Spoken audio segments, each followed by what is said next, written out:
Hai Sobat Ensiklo, jumpa lagi dengan kami, tim Ensiklo.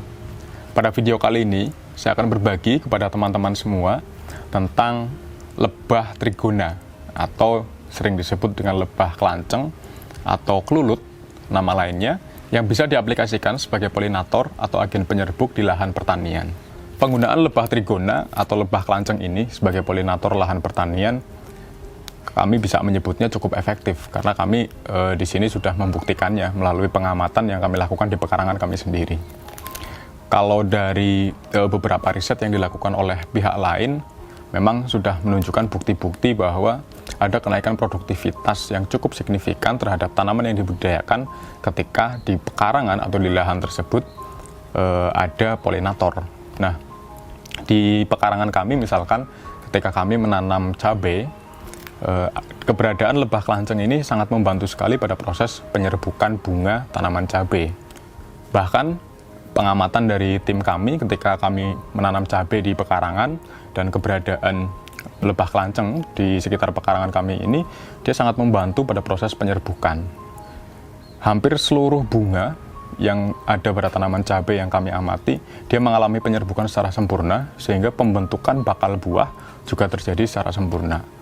Hal ini tentu saja sesuatu yang sangat menguntungkan bagi kita. Penggunaan lebah kelanceng sebagai polinator lahan pertanian memiliki dua keuntungan. Yang pertama adalah produktivitas tanaman yang kita tanam, dia akan menjadi lebih meningkat. Kemudian yang kedua, lebah kelanceng ini sendiri dia memproduksi madu, kemudian ada juga polen, ada propolis, yang juga bisa kita panen dan punya nilai ekonomi tersendiri. Bagi teman-teman yang tertarik mengaplikasikan hal serupa seperti yang kami lakukan, menggunakan lebah trigona ini sebagai polinator di lahan pertanian atau mungkin hanya sekedar menaruhnya di pekarangan rumah, ada beberapa hal yang perlu disiapkan. Yang pertama, tentu saja koloninya sendiri. Koloni lebah kelanceng ini biasanya kalau di alam liar, dia akan bersarang pada pohon bambu ataupun pohon-pohon kayu yang dia memiliki lubang, kemudian pada batu yang berlubang, atau bahkan sering juga ditemukan pada tembok-tembok rumah atau di dinding-dinding rumah. Nah, koloni lebah kelanceng yang dia bersarang di bambu cenderung lebih mudah untuk diperoleh atau didapatkan dari alam ya, jika dibandingkan dengan lebah kelanceng yang dia bersarang pada batu atau pada pohon-pohon besar yang dia memiliki lubang atau bahkan pada tembok-tembok rumah. Nah, ketika yang terjadi adalah mereka bersarang pada tempat-tempat tersebut, maka yang bisa kita lakukan biasanya adalah mencangkok. Karena agak sulit ketika misalkan di tembok, kita tidak mungkin untuk membongkar temboknya, apalagi kalau tembok punya orang kayak gitu. Nah, ketika dia berada pada pohon yang besar misalkan, kita juga mungkin tidak bisa untuk menebang pohon tersebut. Sehingga perlu ada teknik cangkok koloni namanya. Nah, pada video selanjutnya, misalkan kami punya kesempatan, akan saya bagikan tentang cara mencangkok koloni lebah kelanceng dari sarang alam. Ketika kita sudah mendapatkan koloni lebah kelanceng yang kita dapatkan dari alam, selanjutnya adalah kita perlu menyiapkan sarang yang baru. Sebetulnya ketika menggunakan sarang bambu, itu sebenarnya sudah tidak apa-apa ya, itu juga tetap bisa diaplikasikan. Hanya saja ketika menggunakan sarang bambu, kita agak repot ketika akan memeriksa produksi madunya, kemudian memeriksa koloni. Ketika kita membuka tutup belahan bambu yang menjadi sarang dari lebah koloni ini, maka biasanya akan terjadi kerusakan pada sarang atau juga risiko-risiko lain. Misalkan koloni ini bisa bubar atau gimana. Nah, maka kemudian kita perlu memilih wadah yang tepat sebagai sarang. Selain menggunakan sarang berupa ruas bambu, ada juga sarang-sarang lain yang biasanya dipilih oleh pembudidaya atau peternak lebah kelanceng. Nah, sarang itu biasanya mereka menggunakan kotak. Tapi kalau kami, kecenderungan kami lebih memilih menggunakan wadah seperti yang ada di depan saya ini. Kita bisa menggunakan wadah kuali atau gentong yang dia terbuat dari tanah. Ada alasan penting kenapa kami memilih wadah berupa kuali seperti ini. Lebah kelanceng, dia menyukai tempat yang memiliki suhu stabil, kemudian juga kelembabannya terjaga. Karena itu ketika menggunakan kuali seperti ini, maka kecenderungannya adalah suhu di dalam kuali ini, dia akan menjadi suhu yang stabil, kemudian kelembaban dari sarang ini juga terjaga, dan lebah kelanceng akan betah di dalamnya. Berbeda dengan penggunaan kotak atau stup yang kecenderungannya bahan-bahan yang digunakan atau material yang digunakan dia tidak bisa menjaga suhu stabil ya, sehingga penempatan dari sarang tersebut juga harus memilih tempat yang khusus. Bagaimana sarang dari kotak itu ditempatkan di tempat yang teduh, tidak terkena terik matahari secara langsung, itu ketika menggunakan kotak. Nah, ketika menggunakan kuali seperti ini sebenarnya cenderung lebih aman, karena bahan dari material tanah ini dia cenderung lebih bisa menjaga suhu dan juga kelembaban dari wadah atau sarang yang kita gunakan. Ketika hendak memindahkan koloni lebah kelanceng dari sarang alam, misalkan kita memperolehnya dia bersarang pada ruas bambu kayak gitu. Nah, ketika memindahkan ke wadah seperti ini misalnya, ada beberapa hal yang perlu diperhatikan. Yang pertama, ketika kita membukanya, sebaiknya dibuka secara hati-hati dan perlahan. Kemudian ketika sudah terbuka, maka hal pertama yang harus kita lakukan adalah mencari ratu. Karena setiap koloni lebah kelanceng ataupun jenis-jenis lebah lainnya, mereka pasti akan memiliki satu ratu dalam satu koloni. Nah, yang pertama kali kita harus cari adalah ratu dari koloni lebah kelanceng ini. Baru kemudian kita memindahkan telur-telur yang ada di dalamnya, kemudian juga misalkan kita memberikan cadangan makanan berupa madu atau polen. Proses pemindahan harus dilakukan secara sangat hati-hati ya, karena baik lebah-lebah pekerja maupun juga lebah ratu dari lebah kelanceng ini dia memiliki ukuran yang kecil. Jadi misalkan tanpa sengaja lebah-lebah ini kepencet, maka akan dengan mudah bisa mati.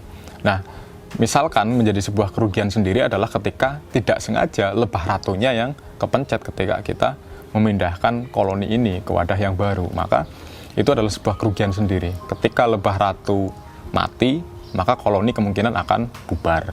Ketika sudah selesai memindahkan koloni lebah kelanceng ke dalam wadah yang baru, seperti kami menggunakan kuali seperti ini, maka hal penting yang perlu dilakukan adalah pada bagian pintu masuknya, ini kita beri propolis ya. Jadi ini adalah propolis yang kita oleskan di samping-samping pintu masuknya. Tujuannya adalah untuk menjadi penanda bagi lebah-lebah yang dia keluar dari sarang. Jadi ketika dia akan kembali ke sarang, maka mereka akan memiliki tanda dari propolis ini. Tanda ini sebenarnya bukan tanda secara visual ya yang saya maksud. Karena lebah-lebah kelanceng ini mereka beraktivitas menggunakan indera penciuman. Sehingga ketika misalkan mereka akan menemukan di mana letak ratu, maka ratu biasanya akan mengeluarkan enzim yang itu menjadi bau tertentu yang khas, yang itu akan menarik perhatian dari koloni lebah. Nah, begitupun juga dengan sarang. Kenapa saya menaruh propolis pada pintu masuknya adalah tujuannya adalah ketika lebah-lebah ini berada di luar sarang, maka mereka mencium bau propolis yang ada pada pintu masuk, maka mereka akan mengidentifikasi ini sebagai sarang mereka. Hal lain penting yang perlu diperhatikan ketika sudah melakukan pemindahan sarang adalah menempatkan sarang pada tempat yang teduh dan tidak terkena terik matahari secara langsung. Tadi saya sampaikan bahwa lebah kelanceng menyukai suhu yang stabil dan kelembaban sarang yang terjaga dengan baik. Nah, penempatan sarang ini sebaiknya jangan terlalu sering untuk dipindahkan. Karena pada aktivitas hariannya, ketika satu lebah misalkan dia keluar dari sarang, kemudian menemukan sumber makanan di lingkungan sekitar, maka mereka akan meninggalkan jejak-jejak bau dari sarang menuju ke tempat sumber makanan. Nah, jejak-jejak bau inilah yang kemudian akan diikuti oleh lebah-lebah yang lain untuk menuju sumber makanan yang sama. Nah, ketika misalkan jalur dari sarang kemudian sampai ke sumber makanan ini sudah menjadi aktivitas harian mereka, tapi tiba-tiba sarang ini kita pindahkan misalkan, maka mereka akan memerlukan orientasi lagi untuk memetakan sumber makanan yang baru atau juga jalur jelajah yang baru. Lebah kelanceng ini sebetulnya adalah lebah yang cukup baik, memiliki efektivitas yang cukup tinggi ketika dijadikan sebagai polinator lahan pertanian. Karena ruang jelajah dari lebah kelanceng ini cukup terbatas. Dari jarak sarang ke sumber makanan yang bisa diakses oleh lebah kelanceng ini, jaraknya hanya berkisar antara 300 sampai dengan 500 meter. Jadi jarak yang cukup dekat sebetulnya. Pendeknya jarak jelajah dari lebah kelanceng ke sumber makanan itu menjadi plus minus sendiri ya. Pada keuntungannya misalkan ketika misalkan seperti kami membuka lahan untuk pertanian cabai misalkan dengan menggunakan lahan luasnya sekitar 1000 meter persegi. Maka ketika penggunaan lebah kelanceng ini di lahan, ini akan menjadi cukup efektif sebagai agen penyerbuk. Karena jarak makanan yang akan mereka akses atau mereka temui ini tidak jauh-jauh dari lahan yang kita buka atau kita kelola. Namun jarak jelajah yang cukup dekat ini dari koloni lebah kelanceng kepada sumber makanannya juga perlu diantisipasi ketika kita menggunakan lebah kelanceng sebagai polinator. Karena ketersediaan makanan baik berupa nektar maupun polen, menjadi sangat penting tersedia setiap hari. Pendeknya jarak tersebut, maka mau tidak mau harus membuat kita menyediakan sumber makanan bagi koloni lebah kelanceng ini. Jadi misalkan ketika kami menanam cabai, maka kemudian ketika musim pembungaan atau juga musim pembuahan yang dia bisa menjadi sumber nektar bagi lebah kelanceng, maka musim bunga itu tidak terjadi sepanjang hari atau sepanjang tahun. Nah, kita perlu menyediakan alternatif sumber makanan lain bagi lebah-lebah kelanceng ini. Misalkan kita bisa menanam beberapa jenis bunga. Ada beberapa jenis bunga yang memiliki karakter disukai oleh lebah kelanceng. Misalkan dia memiliki warna yang menarik, memiliki aroma yang khas, kayak gitu. Itu adalah jenis-jenis bunga yang sangat disukai oleh lebah kelanceng. Umumnya kalau di peternak atau pembudidaya lebah kelanceng, mereka biasanya akan menggunakan jenis-jenis tanaman seperti bunga air mata pengantin, kemudian kaliandra, atau juga bunga santos, dan beberapa jenis bunga lain yang dia memang memiliki aroma kuat, kemudian warna yang menarik. Tapi ketika berbicara lebah kelanceng untuk produksi madu, maka teman-teman sebaiknya jangan berharap terlalu besar. Kenapa? Produktivitas lebah kelanceng untuk memproduksi madu dia cenderung lebih rendah jika dibandingkan dengan lebah-lebah lain seperti lebah apis cerana atau apis mellifera. Yang pertama tentu saja dipengaruhi karena ukuran fisiknya dia yang cenderung lebih kecil, sehingga kemampuan untuk membawa nektar dia menjadi lebih rendah daripada kemampuan dari lebah-lebah apis. Nah, yang kedua adalah jumlah koloni. Jumlah koloni juga tidak sebanyak lebah apis. Produksi madu dalam satu koloni misalkan dia bisa dipanen sekitar 3-6 bulan dengan produksi yang terbilang rendah, hanya berkisar sekitar 100 ml per koloninya. Tapi yang menjadi salah satu keunggulan dari lebah kelanceng adalah nilai jualnya yang cukup mahal jika dibandingkan dengan madu dari lebah lain. Lebah kelanceng dia cenderung lebih banyak disukai oleh masyarakat karena memiliki nilai manfaat yang disebut sebagai obat ya. Nilai manfaat sebagai obat ini didapatkan karena kemurnian dan keaslian dari lebah kelanceng sendiri. Jadi ketika misalkan peternak atau pembudidaya lebah apis, mereka biasanya akan sedikit nakal dengan memberikan makan ke lebah-lebah mereka itu dia dalam bentuk air gula. Sehingga seringkali ketika kita membeli madu dari peternak-peternak itu, madu ketika ditanya madunya asli nggak, maka ya madu itu asli. Tapi murni atau tidaknya, itu berasal dari nektar atau tidak, itu yang kadang kita tidak tahu. Tapi salah satu keunggulan dari lebah kelanceng adalah produksi madu yang dihasilkan oleh lebah kelanceng ini, dia bisa dijamin kemurniannya dan juga bisa dijamin keasliannya. Karena lebah kelanceng tidak bisa diberi makan air gula. Itu juga yang kemudian menjadikan harga madu dari lebah kelanceng di pasaran menjadi cukup tinggi karena nilai manfaatnya yang lebih. Nah, selain madu sebetulnya ada juga produk berupa polen dan juga propolis yang juga cukup tinggi diproduksi oleh lebah kelanceng ini.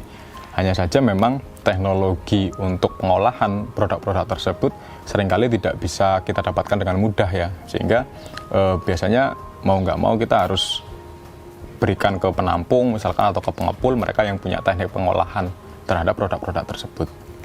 Seperti itu teman-teman, sedikit berbagi dari kami yang bisa kami sampaikan tentang pemanfaatan lebah trigona atau lebah kelanceng ini sebagai polinator di lahan pertanian yang kami miliki. Dua manfaat penting yang bisa kita peroleh, yang pertama adalah sebagai agen penyerbuk, kemudian yang kedua adalah produktivitas madu, polen maupun propolis yang bisa kita ambil nilai ekonominya menjadi sebuah keuntungan tersendiri ketika kita bisa mengaplikasikannya. Demikian sedikit berbagi yang bisa kami sampaikan. Semoga pengetahuan yang kami sampaikan ini bisa bermanfaat, dan jika teman-teman mendapati video ini bermanfaat, jangan lupa untuk klik subscribe dan nyalakan loncengnya agar ke depan ketika kami mengupdate video-video terbaru, teman-teman bisa mendapatkan notifikasi. Terima kasih. Salam.